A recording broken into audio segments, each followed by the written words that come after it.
Hi, my name is Sam Ghosh. I'm the founder of Oasis Living.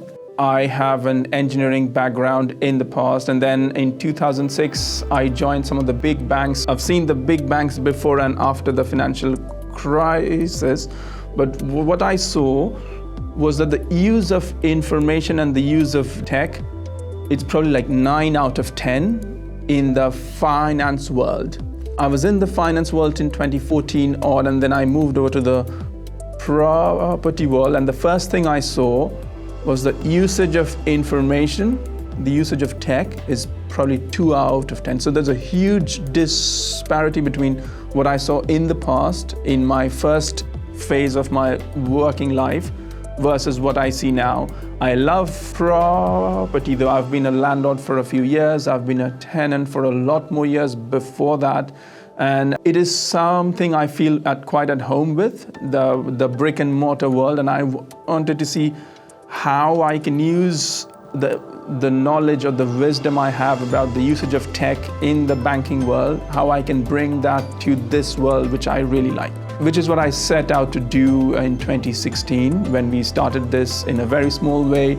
We wanted to see where the gaps are in terms of using information and using smart tech, and try to bring that step by step into the real estate world. We have quite big dreams. We are starting small. We are starting where we know we can deliver the initial fruits of labor first. But what we want to do step by step is see how we can use tech more and more in this brick and mortar world, and have that pointer of usage of tech, which in my mind now is 2 out of 10 to 4 or 5 out of 10.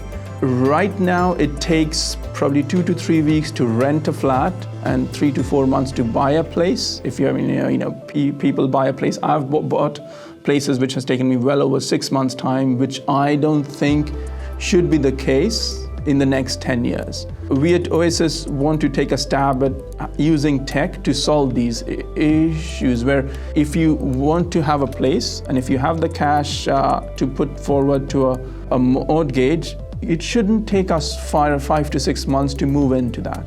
What I have felt when I was a renter for good over 8 years is that when I started to buy a place after that, all of that history of me paying rent for 8 years on time, in full, each month, month on month, it did not count towards anything. But the fact that I paid a £40 phone bill did count. It's an anomaly kind of thing in this world, and one of the ways we are trying to solve that is we have started to tie up with Experian on that process, where if we pay rent on time and if the renters who stay with us in our flats pay rent on time, it will hopefully build towards their credit score. So when the time comes for them to buy a place, they already have a huge score in terms of paying rent on time. And it will help them to buy a place hopefully a bit faster.